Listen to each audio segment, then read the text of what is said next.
This plane has only one passenger, and he is 3,500 years old.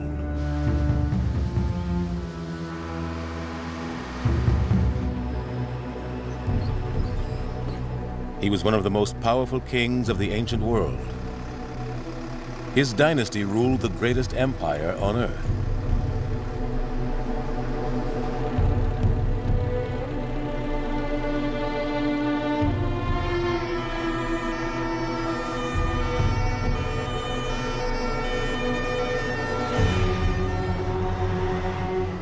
Today, some see him as a genius, the first king in history to believe in a single god.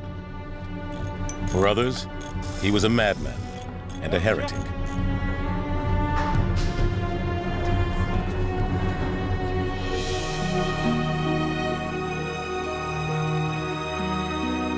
He is the Pharaoh, Akhenaten.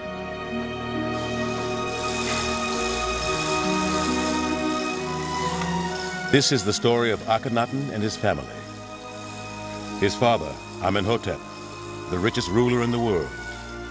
His son, Tutankhamun, who was buried with the greatest treasure ever discovered. And Akhenaten himself, who embarked on a revolution that brought the Egyptian empire to the brink of disaster and changed the world forever.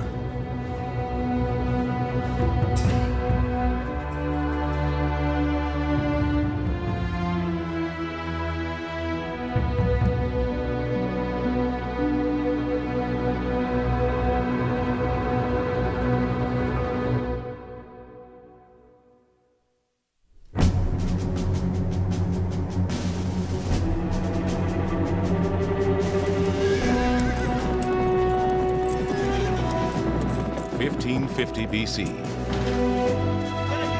For over 100 years, Egypt had been overrun by foreigners. But now, a new dynasty of warrior pharaohs inspired Egyptians to rise up and reclaim their land.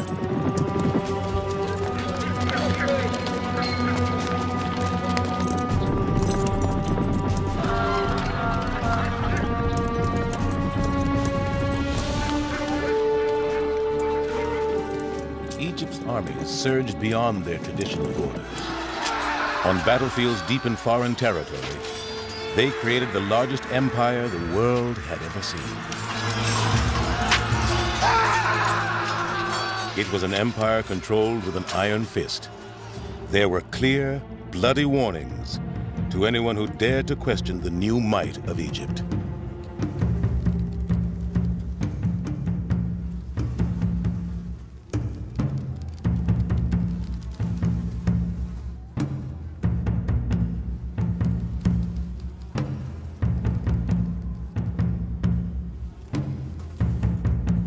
Egypt was now the most powerful and feared nation on earth. And in 1390 BC, there was a new young pharaoh on the throne. His name was Amenhotep, meaning the god Amen is satisfied. His forefathers had led Egypt into battle. Now this young pharaoh faced a completely different challenge.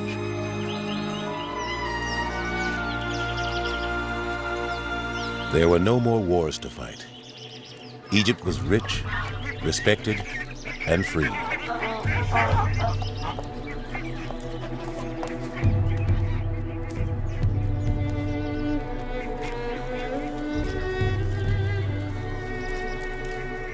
Amenhotep's challenge would be to protect this peace and prosperity, ruling Egypt's vast, sprawling empire.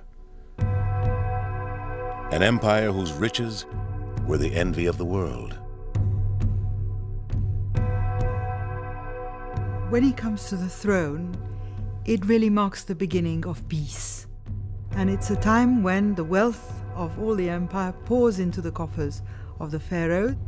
You could probably think of it as the golden age of empire and Egypt. Amenhotep III would have been the richest man in the world. He had the gold of Nubia. He was able to command the cedars of Lebanon. He was able to command silver from Anatolia. He had the trade running along the Red Sea. There was hardly anything in the known world that Amenhotep couldn't put out his hand and touch. But the world was changing. For centuries, Egypt had been unchallenged. Now Babylonia, Assyria, and Mitanni had emerged, powerful civilizations that could rival Egypt. United, they could destroy Amenhotep's empire. Amenhotep wanted to avoid war at all costs. He had to find a new way of dealing with the outside world. His solution was a masterstroke, and we know about it because of a remarkable discovery.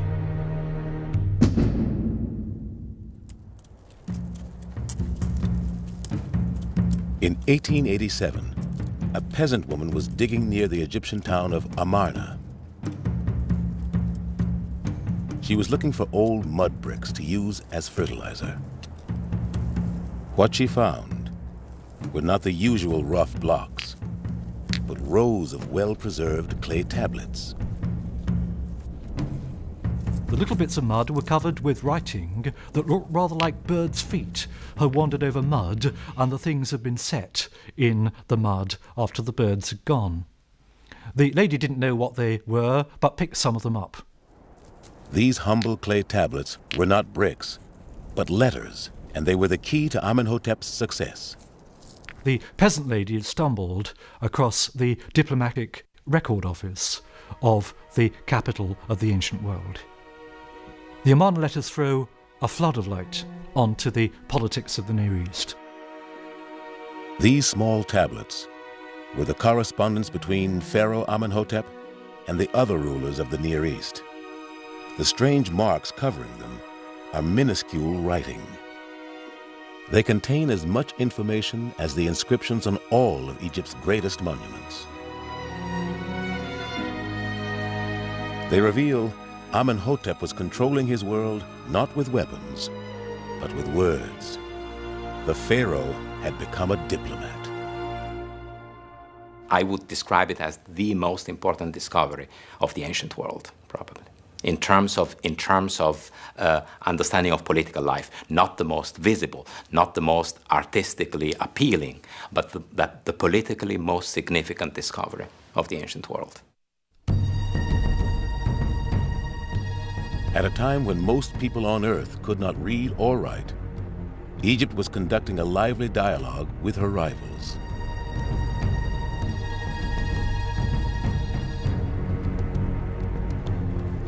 The king's messengers ran back and forth across the deserts of the Near East, carrying letters that revealed Egypt's status as a superpower.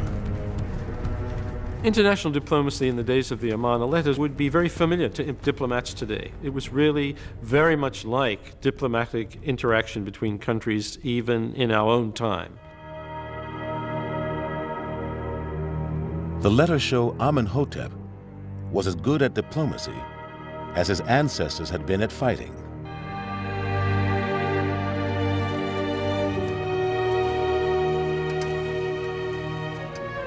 Ambassadors flocked to Pharaoh's court, bringing gifts of friendship. Less powerful countries sent endless streams of tribute to show their loyalty. The principle in the ancient world was quite clear. If somebody was rich, you made them feel even richer. So when you visited them, you would turn up with the produce of your own country. It's partly to acknowledge that the power of the pharaoh extends even to countries where he has not set foot.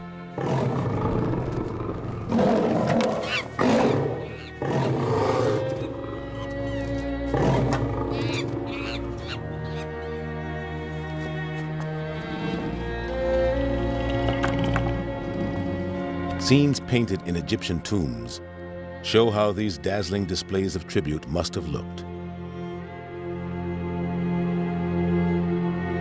Priceless objects flooded in from all over the known world, from Minoan Crete to biblical Babylon.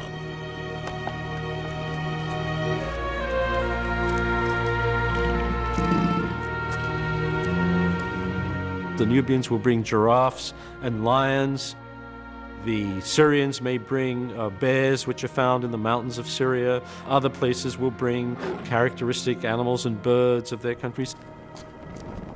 It was a very dramatic, physical, dynamic expression of what the empire meant for the Egyptians and what it was composed of, and above all, how central the Egyptian king was to this whole system.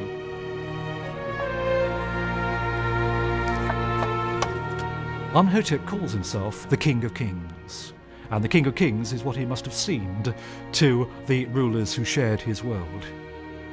Amenhotep knew he was the most powerful man in the world, and he knew he had one great advantage. Not military might, but gold. The letters that went back and forth from Pharaoh's court show that even the greatest kings of the Near East were desperate for Egypt's gold, and they were prepared to beg for it. If you send me the gold I wrote to you about, I will give you my daughter. Send me as much as your father did. In your country, gold is like dust, and you can just gather it up. If it is your intention that a sincere friendship exists, send much gold. I have begun a new palace. Send me as much gold as is required for its decoration. Amenhotep responded shrewdly to their requests. He gave them gold, but always left them wanting more. The strategy was a triumph. The kings of the Near East were exchanging gifts, not blows. The most precious gift of all was a foreign princess as a wife, plus her dowry and retinue. Amenhotep employed his personal ambassadors to find him the very best brides. It was about much more than Pharaoh's sex life. Amenhotep's harem was full of the most beautiful daughters of the most powerful kings of the age. It's brotherhood between the great kings, and they call themselves brothers. And if you marry the daughter of another king, then you really are part of a family. But this was not a two-way process. In one letter, the king of Babylon complains bitterly that Amenhotep has refused to send him an Egyptian princess. When I wrote to you about the possibility of my marrying your daughter, you wrote to me as follows. No daughter of a king of Egypt has ever been given to anyone. Why not? You are a king, and do what you like. It was a useless complaint. No Egyptian princess was allowed to marry into a foreign court for fear it would give a foreigner a claim to Egypt's throne. But the Babylonian king suggested a devious compromise. Send me a beautiful woman as if she was your daughter. Who will be able to say this is not the king's daughter? The Babylonian king's second request was denied. Amenhotep saw himself as able to take princesses and give none in return. I see him as a very, very intelligent man, and he obviously uses his position extremely carefully. So, although there is great respect for the other kings of the time, he is always one cut above everybody else. Amenhotep was more wealthy and powerful than any previous pharaoh, and soon everyone would know it. He would channel the vast resources of the empire into the largest building program the world had ever seen. To embark on a building program was one of the best ways for an Egyptian king to present himself as a hero, as an achiever, as a doer.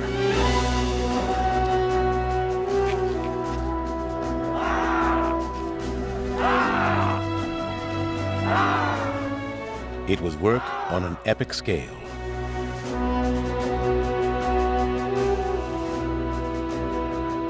The countless sandstone blocks hewn from the Egyptian quarries have left caverns that are themselves like temples carved out of the rock. It was a triumph of organization. Soldiers, cooks, doctors, and water bearers were all sent into the desert to support the quarrymen.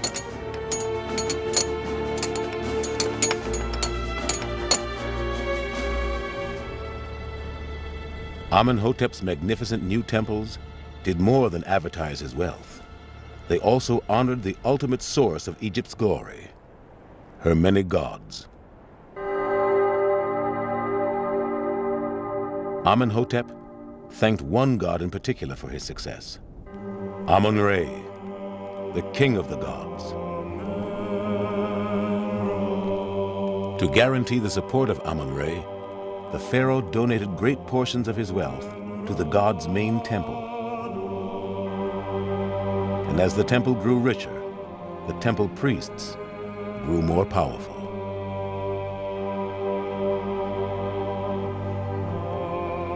The priests who control these vast establishments have power. They have financial power, they have political power as well.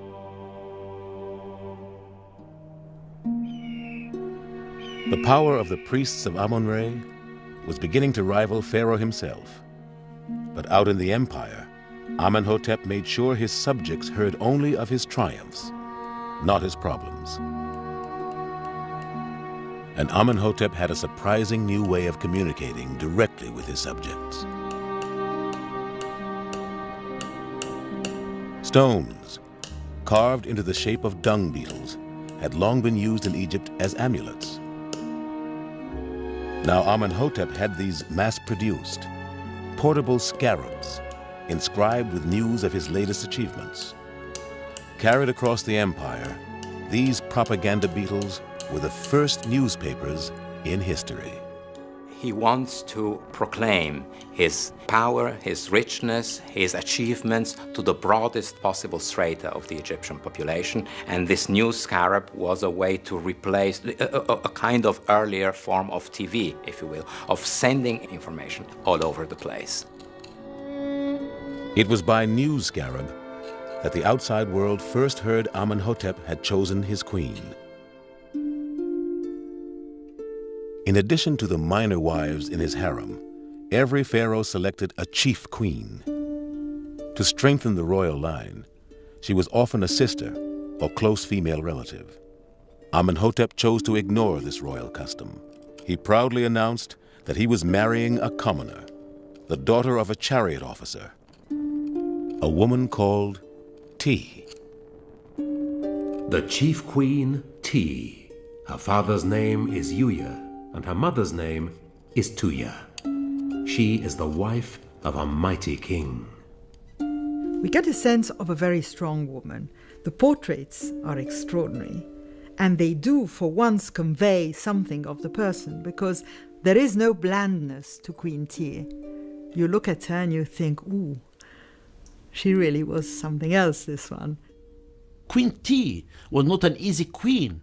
She was so strong, and you can see that from the statues of this queen, how she was equal to the king in size. Queen Ti was more than just a chief queen. She was Amenhotep's near equal. Far down the Nile in Nubia, Amenhotep made this stunningly clear by building a pair of temples, one for Queen Ti and one nearby for himself, here at Soleb. These temples were not just built for the royal couple, they were actually dedicated to them. Deep in the southern part of his empire, Amenhotep and Ti were worshipped as gods. The shadow of Pharaoh extends in stone along the Nile to the African provinces of his empire. He is there in a physical presence, looking out over the empire that he controls. Amenhotep's message to his Nubian subjects was clear. At the base of the columns at Soleb are images of captive Nubians, a graphic representation of Pharaoh's power for all to see.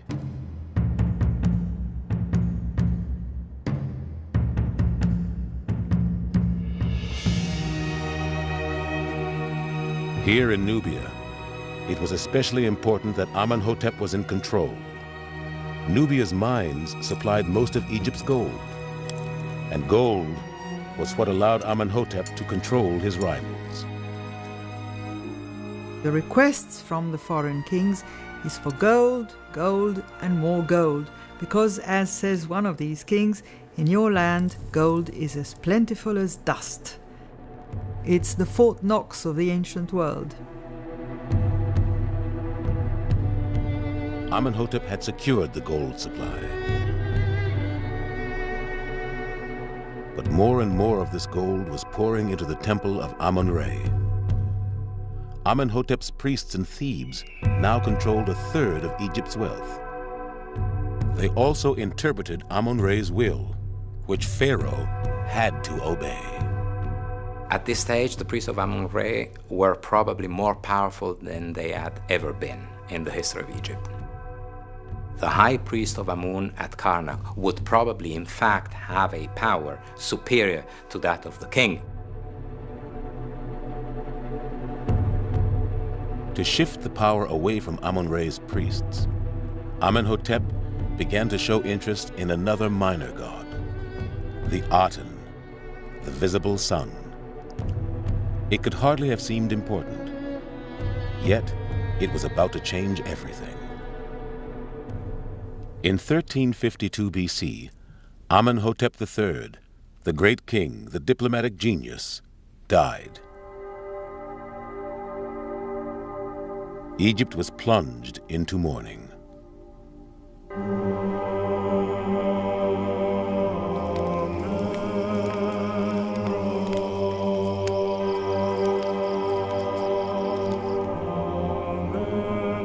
The death of the king must have been a terrible event. This is a man who had dominated politics, religion, the life of not only his subjects, but the life of the empire for such a long time. Even in the Near East, Amenhotep was mourned by his rivals. Foreign kings wrote to his widow, Queen T, expressing their personal grief. I cried, I sat, I did not eat or drink. I mourned, saying, if only I were dead, or 10,000 were dead in my land, and that my brother whom I love and who loves me were alive as long as heaven and earth.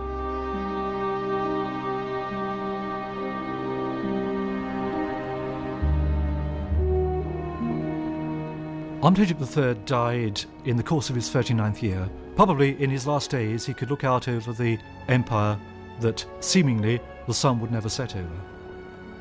He could think of a world at peace, where diplomacy ruled, where the wealth of Egypt was undoubted, and he could leave it all to his son, Amenhotep IV.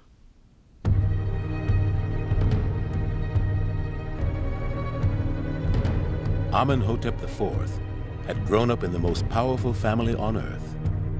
Now he found himself pharaoh and ruler of Egypt's empire. In the first years of Amenhotep IV's reign, it must have seemed like nothing had changed. But at his court, the new pharaoh was encouraging ideas that would soon transform Egyptian society. A radically new style of art was flourishing. According to the artists, it was the pharaoh himself who had taught them. These artists rejected the conventions of traditional Egyptian art. Instead, they celebrated the vibrancy of the real world. Their work was sensual and filled with movement.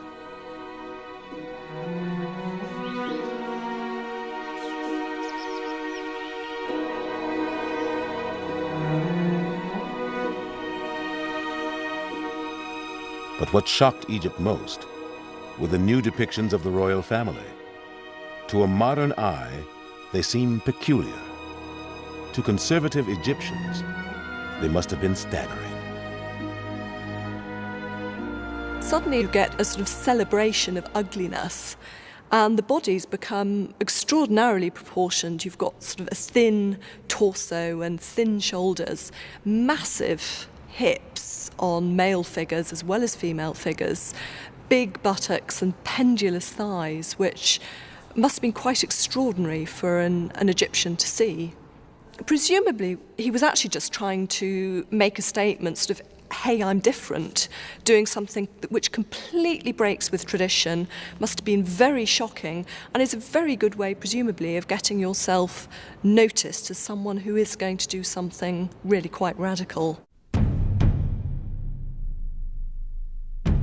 Amenhotep IV was embarking on a religious revolution. The seeds had been sown in the reign of his father, but nothing could have prepared Egypt for what was about to happen.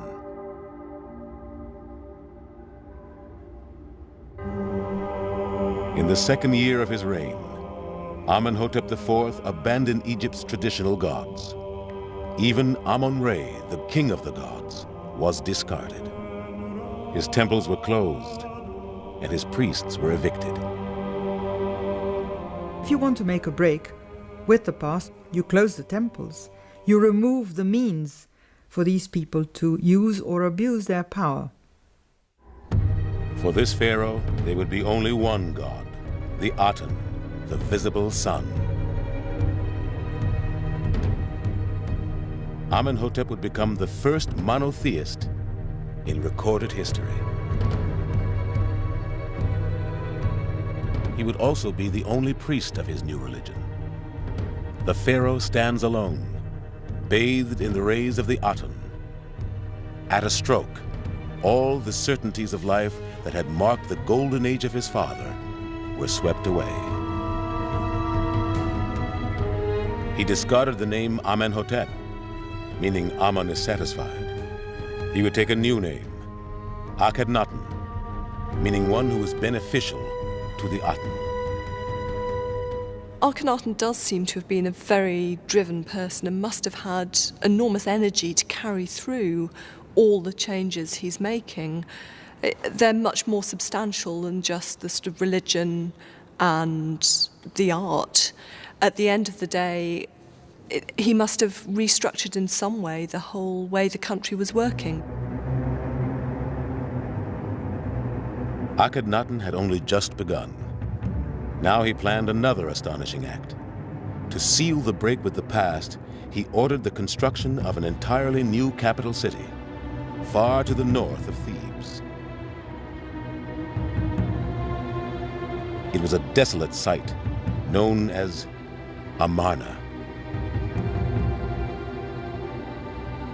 He called it the horizon of the sun. On vast boundary stelae cut into the cliffs, Akhenaten claimed the sun god had led him here. And he made it clear that his decision to move here was irreversible. It was my father, the Aten himself, who pointed out the site. Before I came here, it didn't belong to any god or goddess, or to any king or queen. I will never say I am leaving it. And I have no intention of breaking this oath. Amarna can't have been a very welcoming place for the first people that had to go there and try and create a city. It was desert, really. It seems a rather strange place, really, to build a city. Abandoning Thebes, the new pharaoh could escape the influence of Egypt's high priests. We have a situation in which Thebes, the city that was traditionally celebrated in Egyptian hymns, had in fact become a threat to the king, to the most important inhabitant of this city.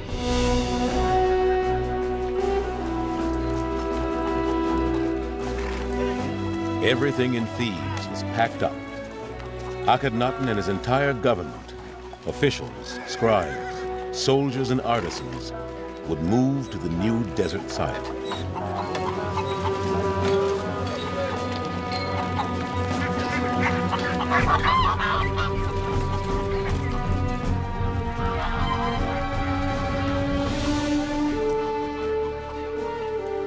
They were leaving behind their houses and their carefully prepared tombs. They were leaving behind the most cosmopolitan city in Egypt, built by Akhenaten's father. I don't think you would really have had any choice in the matter. If Akhenaten decides he wants to go there, everybody goes. The whole court would have had to get up and go there, and all the hangers-on, everybody who would be part of court life would have had to get up and move to Amarna.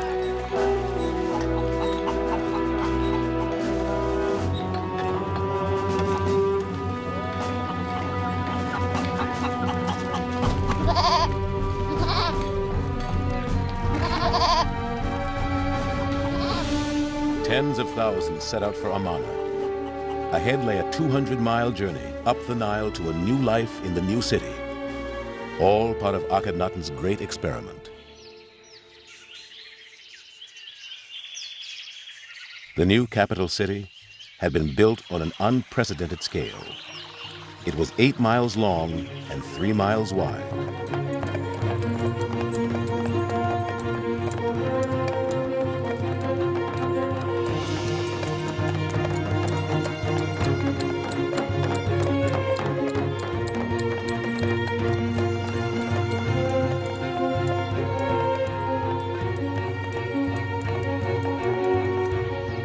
Four huge palaces rose from the desert floor, surrounded by ornamental lakes and gardens.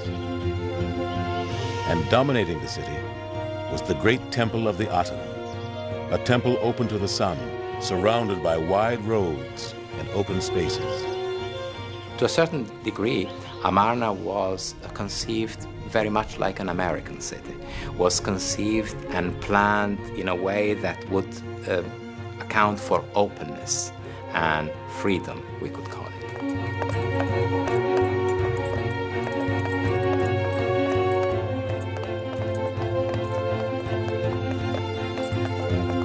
The whole city was one great stage on which Pharaoh could demonstrate his devotion to the Aten.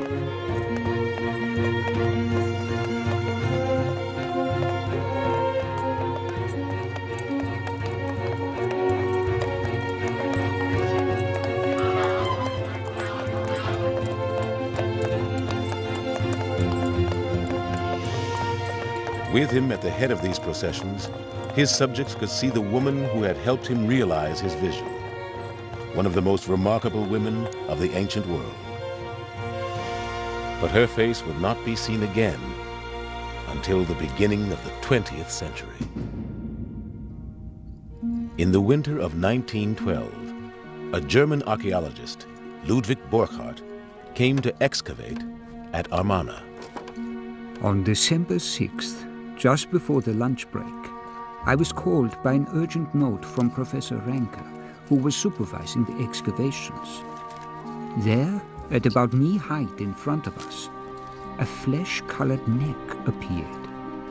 As his workmen brushed the sand away, Borchardt began to see a stone face looking back at him, the most beautiful he had ever seen. It was the face of a queen, whose name meant, "A beautiful woman has come," Nefertiti.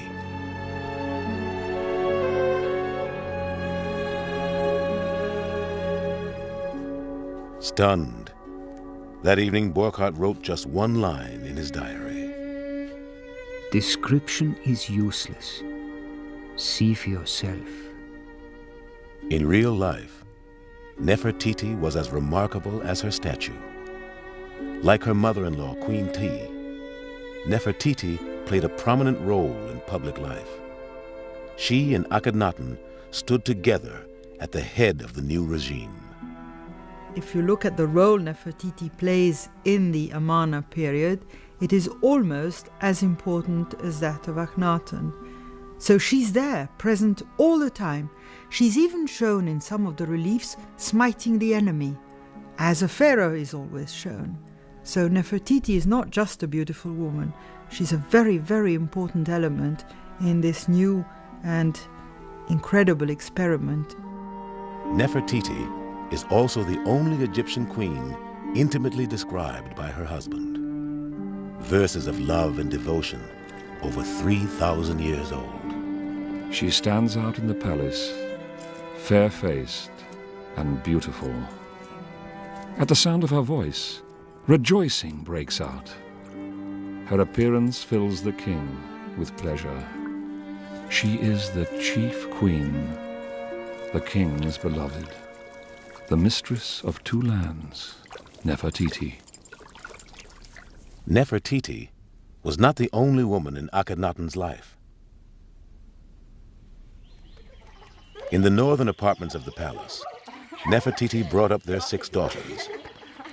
In the few surviving reliefs, we see the princesses, 6 little girls growing up in the city of the sun, well loved by their father and mother.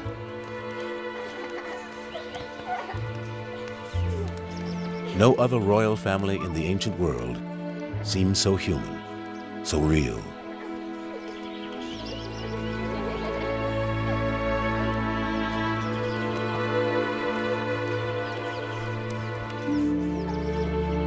Stele even show Akhenaten and his wife playing with their children. A brief moment in time captured 3,300 years ago.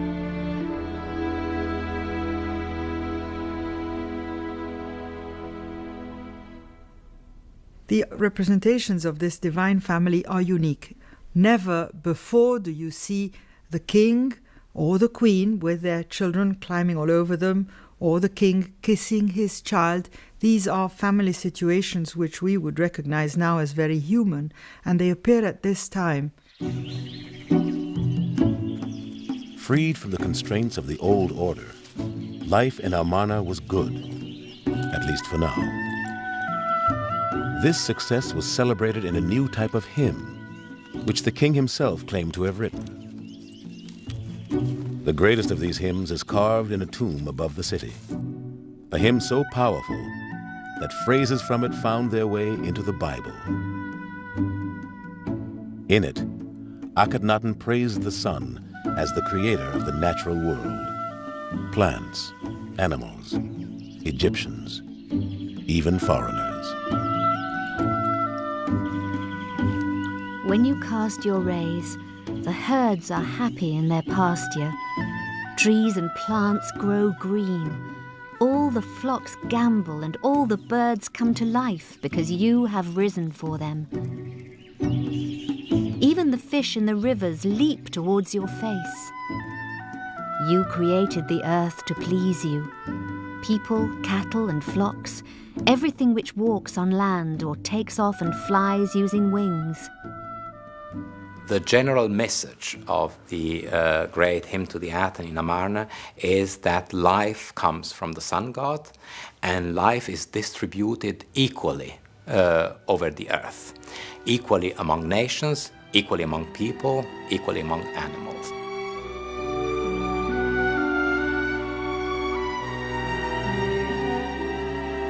Egypt appeared to have accepted the new religion of the Aten. And in the 12th year of his reign, Akhenaten organized a massive celebration to give thanks to his god with thousands of offerings.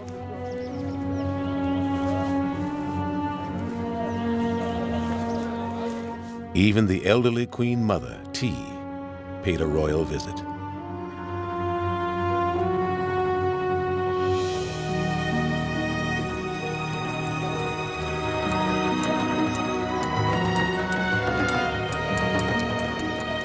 Ambassadors came from all over the world to deliver their tribute.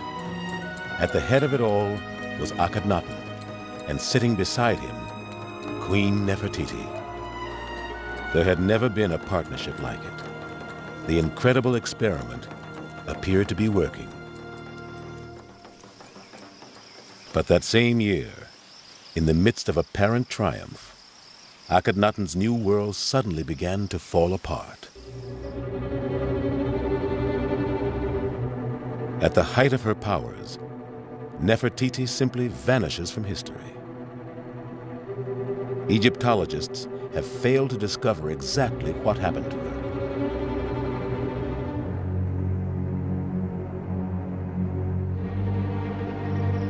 Personal tragedy heaped upon the pharaoh. Nefertiti was gone.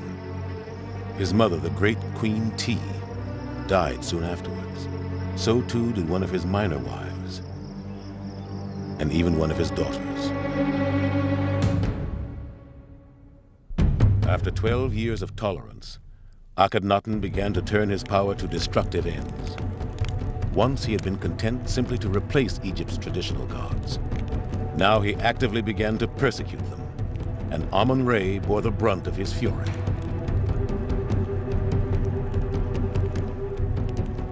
The reformer had become a fanatic, incapable of tolerating other gods.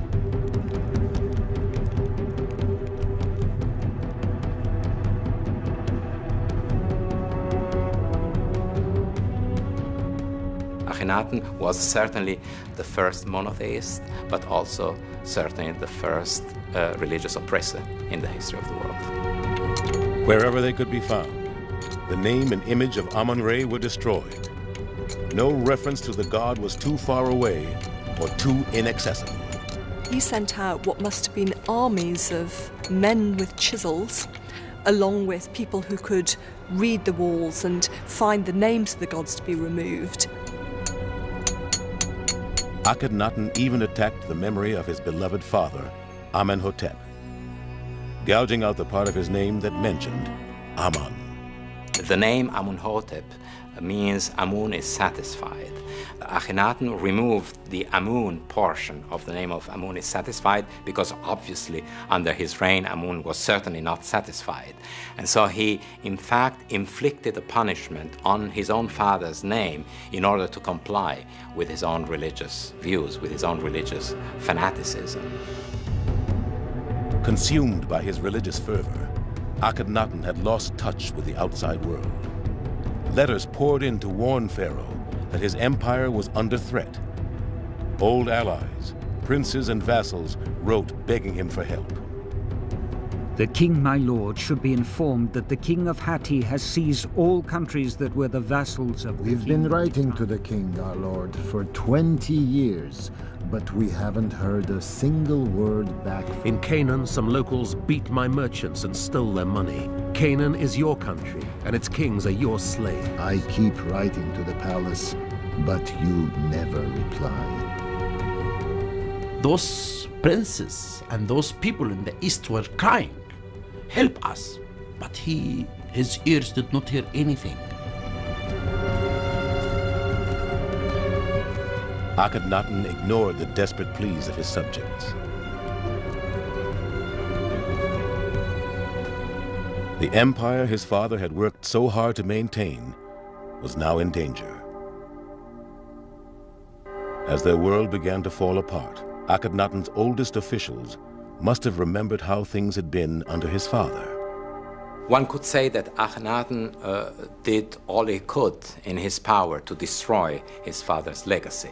So at the end of his reign, what used to be a very cohesive power in the international arena is a country on the verge of crisis.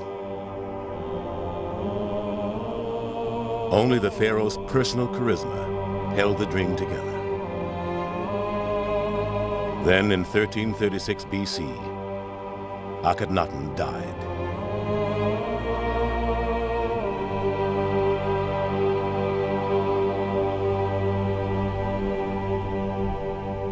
With Akhenaten dead, the keystone of Atenism was gone. In the hills above the deserted city, work was abandoned on the tombs of Akhenaten's courtiers.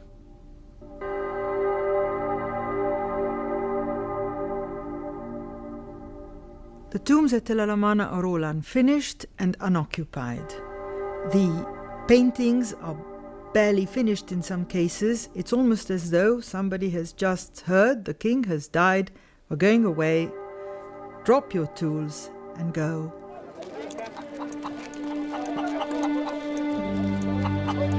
Now, with Akhenaten dead, traditional forces took hold of Egypt. Once loyal courtiers, artisans, even priests of the Aten flocked back to Thebes, eager to wrest order from the chaos that threatened to engulf Egypt. After just 20 years, Amarna, the setting for Pharaoh's great experiment, was abandoned.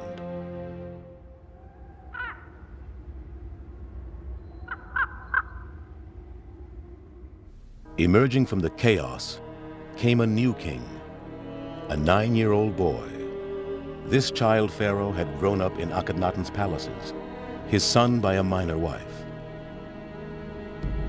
His name was Tutankhaten, meaning the living image of the Aten. Tutankhaten inherited a dynasty, a country, and an empire staring disaster in the face. But he was only a boy. Those who had lost out under Akhenaten seized their opportunity. They would use the young king to their own ends. First, they would have to change his name. Tutankhaten became Tutankhamun, the living image of Amun. Tutankhamun is, to a certain extent, a dual personality. He is a personality in between the Amarna and the post-Amarna age. He certainly breathed Amarna air. He was imbued with this intellectual innovation. On the other hand, he was also the first pharaoh of the post-Amarna era. He was a puppet of the new leaders in Egypt, priesthood and military. In a carefully scripted decree, Tutankhamun blamed his own father, Akhenaten, for neglecting Egypt's traditional gods and plunging Egypt into chaos. When His Majesty's reign began, the temples of the gods and goddesses were in ruins. Their shrines had crumbled into piles of rubble choked with weeds. Their chapels were little more than footpaths. And the land was in chaos because the gods had abandoned it. Tutankhamun's solution to these problems was simple. There is a very important proclamation to the effect that order is being restored and then things are going to go back to the way they were before. So this is the bringing back of Amun, of the ancient gods, of the old order. The old gods, the temples, and above all the power of the priests of Amun-Re were restored. The Aten was relegated to a minor place in the pantheon. No one went to its city. No one spoke of it. Akhenaten's heresy had simply never happened. By the time Tutankhamun was 19 and able to rule in his own right, everything seemed to have returned to normal. But that same year, Tutankhamun died, suddenly and mysteriously. An examination of his skull has recently produced yet another theory concerning the Aten family, and that is that Tutankhamun may have been murdered. By whom? Question mark. It's a disaster for the family. It's a disaster for the royal family. There is no heir. Tutankhamun would only have been a footnote in Egyptian history if it had not been for the perseverance of a 20th century archaeologist named Howard Carter. In 1922, Carter discovered a tomb in the Valley of the Kings that few else believed existed.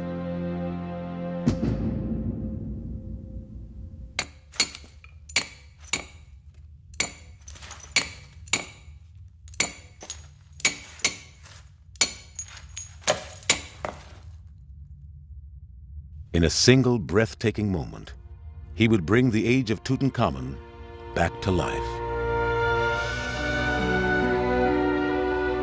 The dusty floor itself maintained eerie footprints of the last people to breathe that very air 3,500 years earlier. As you note the signs of recent life around you, the blackened lamp, the finger marks on the freshly painted surface, the farewell garland dropped upon the threshold, you feel it might have been put there yesterday. Time is annihilated by such intimate details as these, and you feel an intruder. Carter's find was unique. He had not just rediscovered Tutankhamun, he had unearthed the most fabulous treasure ever found.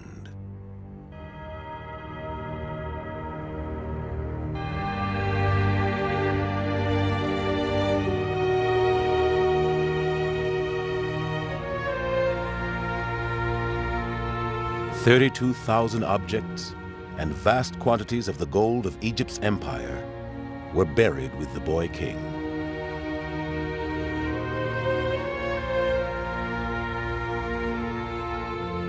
There were thousands of objects, 6 chariots, 4 ceremonial beds, endless containers in the antechamber alone. When Howard Carter describes opening the tomb and eventually removing these objects, and it took 10 years to clear the tomb, he actually tells us that they had to rig up platforms above ground in order to avoid trampling on these objects and breaking them.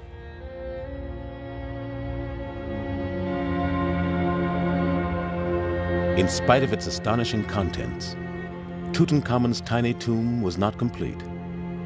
His treasures had not been carefully placed, but randomly crammed in. This was no normal burial. On the back of the golden throne found in his tomb is a clue. Tutankhamun and his wife are shown sitting beneath the rays of the sun god, Aten.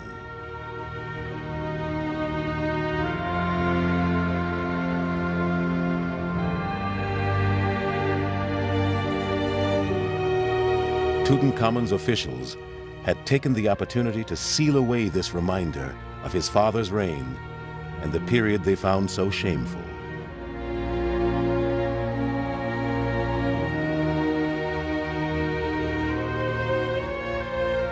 Tutankhamun was doomed to spend eternity with the very god he had renounced.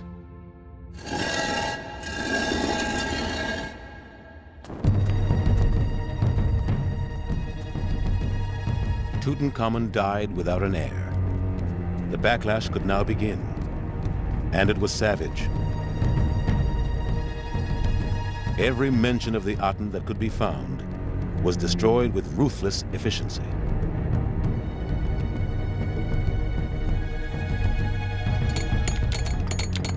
Every reference to Akhenaten, Nefertiti, and their children was hacked out.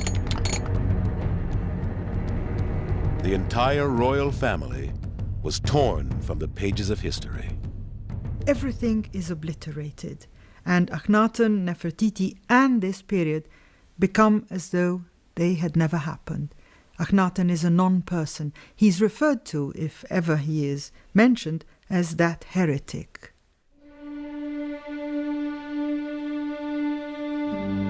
Amarna, the once great and beautiful city that witnessed the birth of monotheism, gradually crumbled back into the sand, abandoned for all time.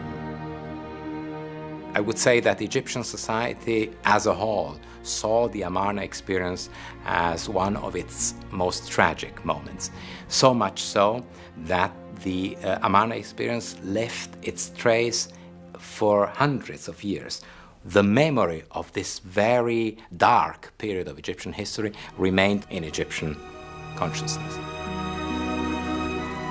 A turbulent episode in the history of Egypt was over. The dynasty of the great pharaohs who had founded the empire came to an end. The stage was now set for a new beginning, and a new family of pharaohs who would struggle to recapture the glory of Egypt's golden empire.